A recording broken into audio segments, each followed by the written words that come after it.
ये शिलालेख है। शिलालेख पर लिखी हुई कविता कवि माधव जी ने 100 साल पहले लिखी। इस कविता में नंदनवन शब्द का इस्तेमाल किया गया है। नंदनवन इस शब्द का अर्थ है स्वर्ग की देवता इंद्र जी का बगीचा। वो जितना सुंदर है उतना ही हमारा कोंकण भी सुंदर है। ये गुफा हमने समय का प्रतीक बनाया है। इस गुफा के यहाँ है वर्तमान काल और इसके पीछे है 500 साल पुराना भूतकाल। इसके पीछे आप देखेंगे 500 साल पहले कोंकणी लोग कैसे रहते थे, उनकी समाज रचना, ग्राम रचना, खान पान की आदतें, परंपराएं कैसी थी, ये देखने के लिए हमें अंदर जाना है। आते समय थोड़ा सा झुक कर आइए। जिनके पास कैमरा टिकट है म्यूजियम के फोटो निकालते चले, एग्जिट का रास्ता अलग होगा।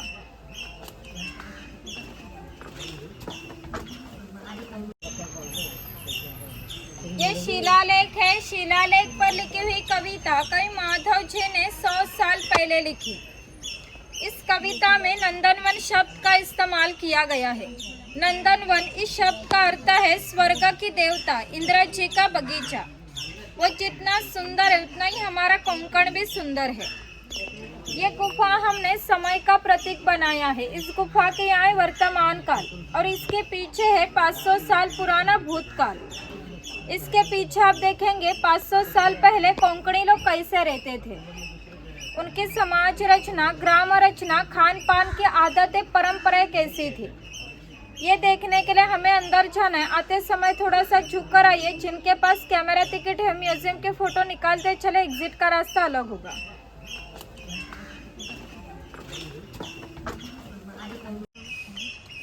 ये कोकम का पेड़ है। इसके फल से जूस निकाला जाता है। इसका इस्तेमाल कोकम शरबत और कोकम अगल में किया जाता है। इसके फल के छिलके से कोकम यानी कि आमसूल तैयार किए जाते हैं। यहाँ पर अजगर का स्टैचू दिखाया है।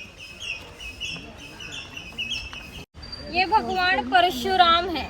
हमारे पुराणों में उनका ऐसा उल्लेख हुआ है कि हजारों साल पहले भगवान परशुराम हो गए। उन्होंने सारी पृथ्वी जीत ली और जीती भूमि उन्होंने दान की। दान के कौन सी भी चीज़ हम खुद के लिए इस्तेमाल नहीं कर सकते, लेकिन उन्हें रहने के लिए भूमि की जरूरत थी। हम जहाँ पर खड़े वहाँ पर हजारों साल पहले समुंदर था। उसके साथ उन्होंने युद्ध किया और उसे 40 या 50 किलोमीटर पीछे ढकेल दिया और जो भूमि निर्माण हुई उसे कोंकण कहते हैं और इस भूमि को परशुराम जी की भूमि कहा जाता है। कोंकण में जांभा नाम का जो लाल रंग का पत्थर मिलता है, इसका ये जो पक्का रास्ता आप देख रहे हैं, इसे कोंकणी भाषा में पखदंडी कहते हैं। ये पखदंडी 400 साल पुरानी है। पहले पखदंडी गणेश जी के मंदिर तक थी। आधुनिकता नष्ट हो गई। आज सिर्फ हमारे प्राचीन कोंकण में पाई जाती है।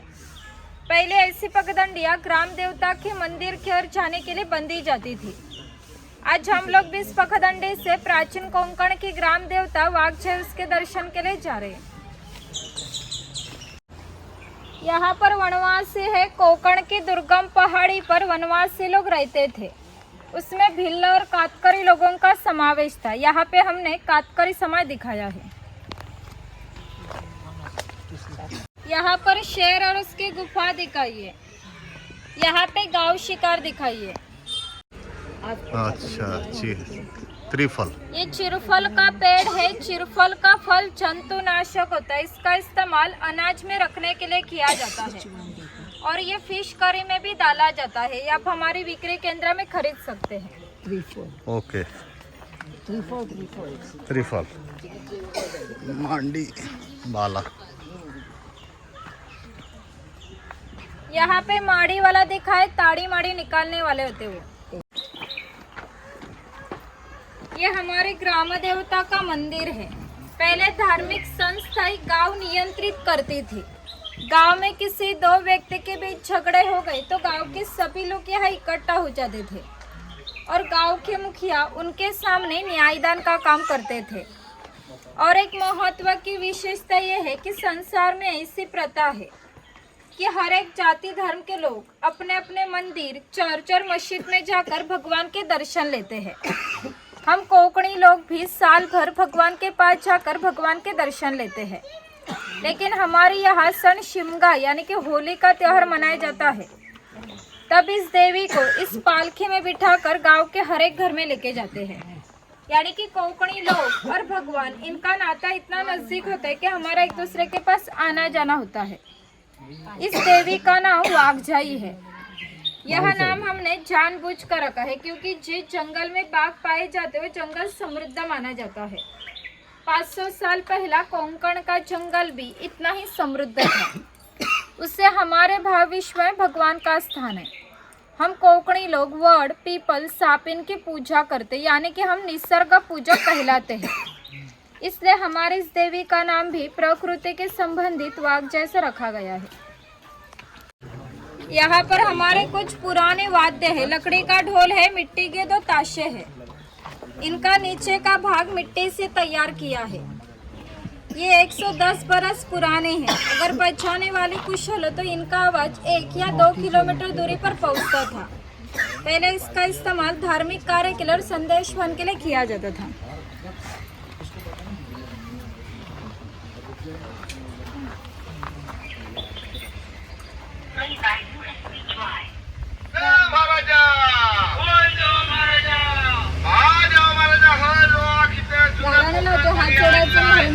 प्रत्येकाचं आपापलं गाव असेल, गावात घरदार असेल, जमीन जुमला झाडामाडा असतील, गावाकडे म्हातारी कोतारी माणसं असतील, ती सगळी ह्यांच्याकडे वाटेला डोलं लावून बसलेली असतील। या सगळ्यांना भेटायला जायची यांना बुद्धी दे रे महाराजा। हो महाराजा। या सगळ्यांच्या वतीने नारळ देऊन तुरा गाळानं घालतावाय। नारळ नव्हता सोन्याचा गोला मानून ही जी काय माणसं स्वतःच्या गाडीने आलेली असतील, कोण रेल्वेने आलेला असेल, कोण एसटीने आलेला असेल, त्या सगळ्यांना आपापले घरात सुखरूप पोचव रे महाराजा। सगळ्यांच्या कामाधंद्यात गुराढोरात बरकत दे आणि पुढच्या वर्षी ये चवाटा देव है। हमारे इसे भगवान का स्वरूप माना जाता है। हमारे यहाँ सन शिमगा यानी कि होली का त्योहार मनाया जाता है। तब गांव की सुख सुविधा के लिए इससे मन्नतें मांगी जाती है और भूतों पर नियंत्रण रखने के लिए इसकी पूजा की जाती है। यहाँ पर वीरगल है, वीर प्राप्ति लोगों का प्रतीक चिन्ह।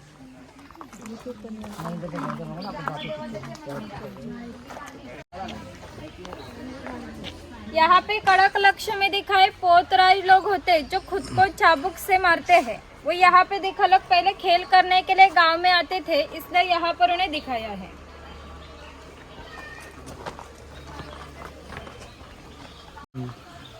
यहाँ कोली समाज है। कोली समाज के लोग समुंदर के इतने पास रहते कि समुंदर की भरती का पानी उनके मकान को लग कर जाता है।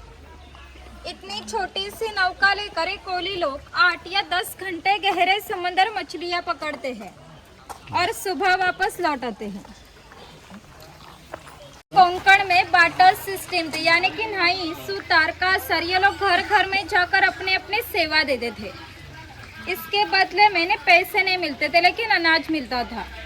इस नाई को गांव के हर एक घर में जाकर एक आदमी के बाल काटने के लिए साल भर के लिए 4 पैली यानी का आज का 8 किलो अनाज मिलता था। इतनी कम विदागी पर लोग समाज की सेवा करते थे। इस नाई के बारे में और एक मजे का वर्णन हमारे लोक साहित्य में किया गया है। गांव के हर एक खबर इस नाई को पता चलती है और उससे पता चले रहे खबर पूरे गांव को पता चलती है। जैसा आप आए खबर इस नाई को पता चली, उसी तरह पूरे गांव को ही पता चलेगी। हमारा पूरा गांव आपके स्वागत के लिए उत्सुक है। रिवाज के अनुसार पहले मुखिया के घर जाएंगे, बाद में पूरा गांव देखेंगे। ये मुखिया है, राजा के गांव का पहला प्रतिनिधि यानी मुखिया। धार्मिक और राजकीय संदर्भ मुखिया का पहला सम्मान था। गांव में न्यायदान करना, कानून संभालना, टैक्स कलेक्ट करना, ये काम मुखिया करते थे। ये मुखिया की बीवी है। कोंकणी औरतें सुंदर और शूर थी, लेकिन उन्हें स्वतंत्रता नहीं थी। माझघर के दरवाजे की चौखट यही उनके लिए मर्यादा थी। वह मुखिया के 2 बच्चे, वह हमारा परंपरा से चलता है खेल चौपट खेल रहे। यही खेल महाभारत में धर्मराज और दुर्योधन इनके बीच युद्ध नाम से खेला गया। हस्तिबंदी फांसे में ये खेल खेला जाता है। अगर खेलने वाले कुशल हो तो ये खेल 1 से 2 रात तक चलता था। इतना मजे का खेल है। मकान की रचना देखिए। मुखिया जिस ऊंचाई पर बैठे उसे ओटी कहते हैं। गांव के मान्य लोग ओटी पर बैठे थे।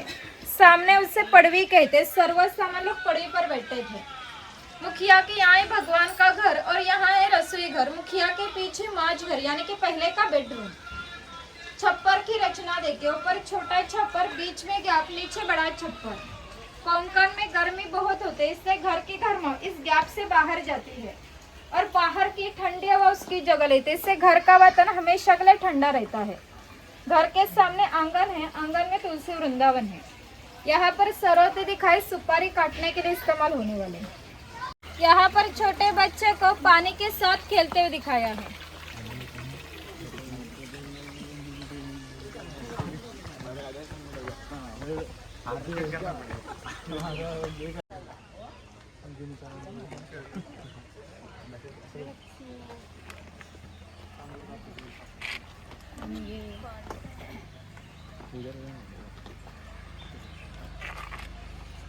किसान है, इसकी घास की झोपड़ी और इसके कम कपड़ों पर मत जाइए।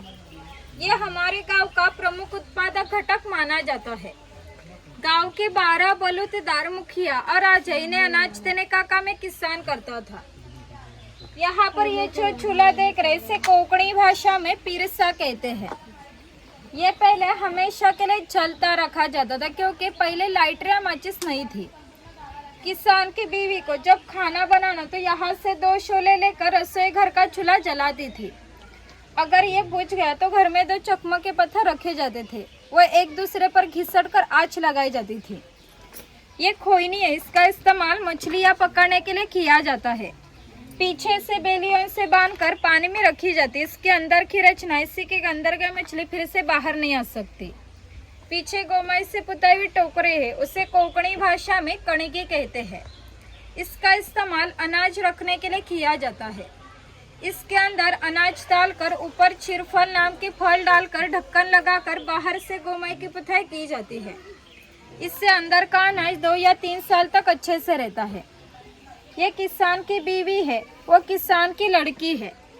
वो झूला किसान के घर में हमने हमेशा के लिए टंगा हुआ रखा है क्योंकि हमारे किसान के घर हर साल बच्चा पैदा होता था। यानी कि हर एक किसान के घर 8 या 10 बच्चे पैदा होते थे, यानी कि उसकी जॉइंट फैमिली थी। ये उछल है, इसका इस्तेमाल कपड़े सुखाने के लिए किया जाता है। यहाँ पर कोंकण का त्योहार गौरी गणेश जी दिखाए। ये कुम्हार है, मिट्टी से संबंधित सभी चीजें बनाने का काम एक कुम्हार करता था। गणेश जी के त्योहार पर गणेश जी की मूर्तियां बनाना, दीपावली में दिए बनाना और गर्मी में मटके बनाने का काम भी एक कुम्हार करता था। ये सफेद रंग वाला मटका माड़ी निकालने का मटका है। हमारे कोंकण में नारियल के पेड़ बहुत आते हैं।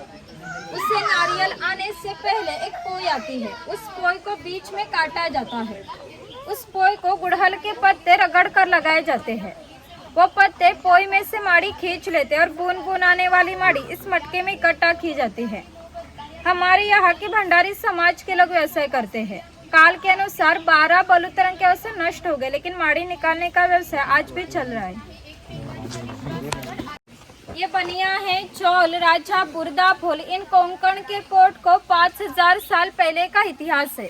इस बंदरों से भारत के सभी व्यापारी पूरे जग से व्यापार किया करते थे। यहाँ से निर्यात होने वाली चीजों में हस्तिदंती चीजें, हस्तकौशल्य की चीजें, हीरे, माणिक्य, मोती, शंख, शिंपले इत्यादि चीजों की निर्यातें बनिया लोग करते थे। इसके बदले में पूरे जग से भारत में सोना आता था। मतलब हमारे देश ने जो सुवर्ण युग का अनुभव लिया, इसका प्रवेश द्वार कोंकण के पोर्ट थे। ये सुतार है, गांव के 12 बलूचदार दिखाए जो अधिक महत्वपूर्ण है। हमने यहाँ दिखाए किसान को लगने वाली लकड़ी के औजार बनाने का काम ये सुतार करता था और मकान बनाने का काम भी ये सुतार करता था। ये सावंतवाड़ी का सुतार है। सावंतवाड़ी के लकड़ी के खिलौने संसार में बहुत प्रसिद्ध है। उन्होंने बनाए सुंदर चीजें आपको हमारे हस्तकला बिक्री केंद्र में देखने को मिलेंगी। यहाँ पे दरवेशी दिखाए, भालू का खेल करने वाले। यहाँ पे सपेरा दिखाए, सांप का खेल करने वाले।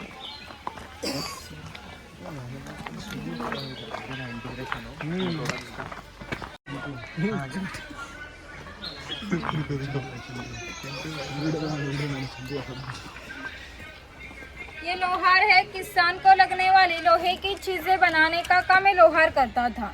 500 साल पहले कोंकण की राजकीय स्थिति अस्थिर थी। यहाँ के कई लोग सेना में थे। उनको लगने वाले ढाले और तलवारें बनाने का काम ये लोहार करता था। विशेषतः उन्होंने बनाए ढाले और तलवारें हमारे यहाँ के मराठा और मुखिया लोगों के पास अभी भी है। अभी भी उसे जंग नहीं लगा। हर दशहरे पर उनकी पूजा की जाती है। ये तेली है। पहले हम कोंकणी लोग अपने खाने में नारियल का तेल इस्तेमाल करते थे। किसान अपने बगीचे में जाकर खुद नारियल लेकर आता था और तेली उसके सामने नारियल का तेल निकाल कर देता था। ये तेल की घानी है। इसे खूंट कहते हैं। यहाँ सूखा नारियल डाला जाता है। ये जो खड़ी लकड़ी से कोंकणी भाषा में लाट कहते हैं। ये लाट इस आड़ी लकड़ी को इस तरह से बंधी जाती है। यहाँ पर लाट सीधी तरह खड़ी रहती है। यहाँ पर कोलों को बैल बांधा जाता है और यहाँ आड़ी लकड़ी पर पत्थर रखकर तेल खुद बैठता है। ये सब वजन लेकर बैल गोल घुमाने के बाद लाट पर पड़ता है। लाट का वजन नारियल पर पड़ता है। इस तरह अंदर के नारियल पीसकर तेल निकाला जाता है। ये तेल बाहर निकालने के लिए कोलों का बैल छोड़ना पड़ता है। कोलो बाजू करना पड़ता है। आड़ी लकड़ी छोड़नी पड़ती है। इससे अंदर का तेल निकाला जाता है। फिर इससे नया तेल निकालने के लिए नया नारियल डाला जाता है। यानी कि पहले तेली को इतना सा तेल निकालने के लिए 1 या 1.5 घंटा लगता था। यानी कि पहले का कोंकणी जीवन इतना ही कष्टमय था। ये बुरोड़ समाज है। पहले हर व्यवसाय जाति के अनुसार होता था। किसी को भी व्यवसाय बदलने की स्वतंत्रता नहीं थी। इनका काम था बम्बू से चीजें बनाना। ये सूप है। ये रोले है। इसका इस्तेमाल अनाज रखने के लिए किया जाता है और इसे धार्मिक महत्व भी है। हमारे यहाँ जब शुभ कार्य होता है तब घर की कवारी लड़की इस रोली में दिया रखकर खड़ी रहती है। शुभ कार्य होने से पहले अगर दिया बुझ गया तो अशुभ माना जाता है। हमारे यहाँ किसी की भी शादी बम्बई में तो बम्बई में सभी चीज़ें मिलती है, लेकिन ये रोले नहीं मिलते। रोले के लिए गाँव पास आना पड़ता है। ये रसोई घर है। हर समाज की स्वतंत्र खान पान की परंपराएं होती। किसी भी तो समाज की खाद्य संस्कृति में समानता नहीं थी। हमारे यहाँ के कोंकणी लोग अपने खाने में मछली की करी और चावल बहुत खाते हैं। कोंकण में आकर उबले मोदक, भाजने के वड़े और मछली की करी नहीं खाएंगे तो कोंकण की सफर अधूरी रहेगी। पहले कोंकणी लोग मिट्टी, लकड़ी और पत्थर के बर्तन रसोई घर में इस्तेमाल करते थे। वो जो जातनी जैसा दिख रहा है इसे घिराट कहते हैं। जातनी में अनाज पीसते और घिराट में अनाज के छिलके अलग किए जाते हैं। ये सेवे का लोहे का यंत्र है। सेवे का लकड़ी का यंत्र है। उठाना और प्रेस करना है। ये मोदक पात्र यानी कि पहले का कोंकणी कुकर। यहाँ पर नीचे पानी रखा जाता है। यहाँ पर केले का हरा पत्ता रखकर उस पर मोदक रखे जाते हैं। ढक्कन लगाकर मोदक पात्र चूल्हे पर रखा जाता है। इससे अंदर के मोदक स्टीम होते हैं। ये पुराण यंत्र है। यहाँ पर दाल डाली जाती है। ये 2 राड घुमाने से पुराण नीचे गिरता है। बाद में उसकी मीठी रोटी तैयार की जाती है, यानी कि पुराण पोली, दाल पीसने के लिए। वो टिफिन बॉक्स है। नीचे 3 डिब्बे है। बाजू में 2 चम्मच है। ऊपर पानी पीने के लिए लोटा है। बाजू में चाय रखने के लिए किटली है। यहाँ पर लकड़ी के चम्मच दिखाए। यानी कि पहले का कोंकणी जीवन इतना ही कष्टमय था और हजारों बरस ऐसे तरह जी रहे थे। यहाँ पर फिश मार्केट दिखाया है।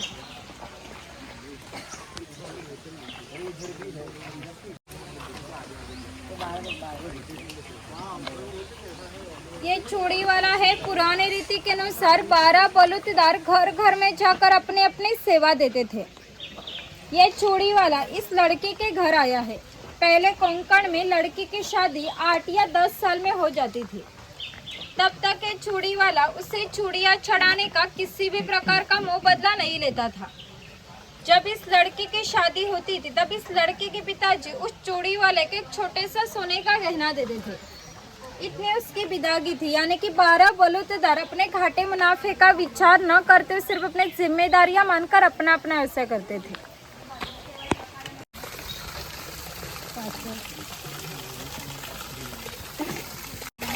ये पनघट है। पहले कोंकण में बहुत जंगल था, इसलिए गांव में बहुत सारा पानी था। गांव में सबसे ऊंचाई पर जिस जगह पर 12 मास तक पानी बहता था, उसी जगह पर बंधारा बांधकर छोटे नाले से गांव के हर एक घर में पानी पहुंचाया जाता था। ग्राम देवता के बाद पनघट एकमात्र स्थान है जहां पर गांव के सभी लोग इकट्ठा हो जाते थे। औरतें कपड़े धोने के लिए और पानी भरने के लिए आती थी। छोटे बच्चे स्नान करने के लिए और मछलियां पकड़ने के लिए आते थे। कोकणी जीवन का सहारा ये हमारा पनघट है। ये चर्मकार है। खाल से चीजें बनाने का काम एक चर्मकार करता था। और इसके साथ और एक घटना बताते जो 500 साल पहले घटी है। यहाँ से 80 किलोमीटर दूरी पर मार्लेश्वर नाम का भगवान शंकर जी का मंदिर है। वहाँ पर एक पहाड़ी पर गुफा और इस गुफा में शिवलिंग है। वहाँ की विशेषता ये है कि वहाँ जीवित सांप पाए जाते हैं। पहले भगवान एक गांव में रहते थे। उस गांव के लोगों का व्यवहार उन्हें पसंद नहीं था, इसलिए उन्होंने गांव छोड़ने का निर्णय लिया। मकर संक्रांति के पहले रात उन्होंने गांव छोड़ दिया। गांव के बाहर एक चर्मकार का मकान था। ये चर्मकार गरीब परंतु श्रद्धालु और नीतिवान था। शंकर जी ने किसी भी प्रकार का जाति पाति का भेद न करते उसे मशाल दिखाने की विनती की। चर्मकार ने अतिथि देवो भव समझकर मशाल दिखाने के लिए बाहर निकले। आज जिस जगह पर मार्लेश्वर है वहां जाकर भगवान शंकर जी ने अपना असली रूप प्रकट किया और इस चर्मकार को दर्शन दिया और उसे कहा कि अब मैं इस गुफा में ही रहूंगा।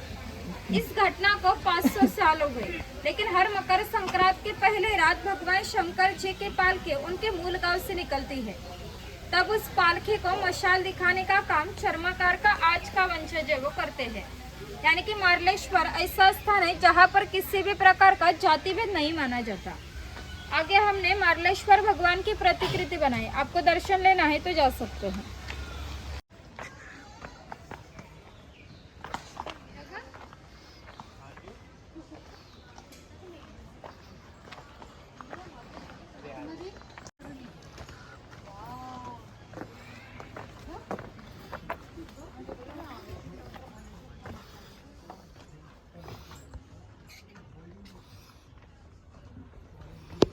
मराठी शब्द का अर्थ है जिसके पास बहुत धन संपत्ति होती है। पहले धनगर लोग इतनी दुर्गम पहाड़ी पर रहते थे कि वहां से उनका पहला बस स्टॉप भी 10 या 12 किलोमीटर दूरी पर होता था। ये लोग जब गांव में आते थे उनके पैरों में खाल से बने जूते, कंधे पर कंबल और हाथ में घुंघरू की लाठी होती थी। उनके पास 100 या 125 गाय और 5-25 भैंसें होती थी। एक गाय भैंस को बेचना चाहे तो उनकी कीमत 8 या 10 हजार में जाती थी और इन सबको बेचना चाहे तो उनकी कीमत कई लाखों में जाती थी। इतना ही धनवान आदमी था, लेकिन कोंकणी लोगों की रहन सीधी होने के कारण इनकी रहन भी ऐसी थी। जंगली जानवरों से बचाने के लिए ऐसी ऊपर बंधी गई है। इसके अंदर गैप होने के कारण उन्होंने किया मैला नीचे गिरता था। छप्पर की रचना ऐसी कितनी बारिश हो लेकिन बारिश का पानी अंदर नहीं जा सकता।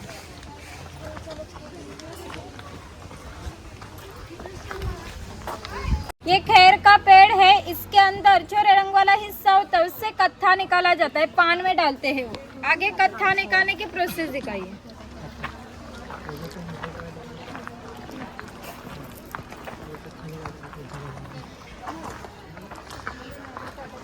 ये कत्था भट्टी है। कत्था निकालने के लिए उस पेड़ को पूरा काटा जाता है। इसके अंदर जो रंग वाला हिस्सा होता है उसके छोटे छोटे टुकड़े किए जाते हैं। वो टुकड़े पहले 4 मटके में पानी के साथ उबाले जाते हैं। पहले 4 मटके उबालने के बाद 5वें मटके में विशेष घंटों तक उसे उबाला जाता है। उसे निकालकर छाया में सुखाया जाता है। बाद में उसके छोटे छोटे पीस किए जाते हैं। कत्था निकालने के लिए 3-4 महीने लगते हैं।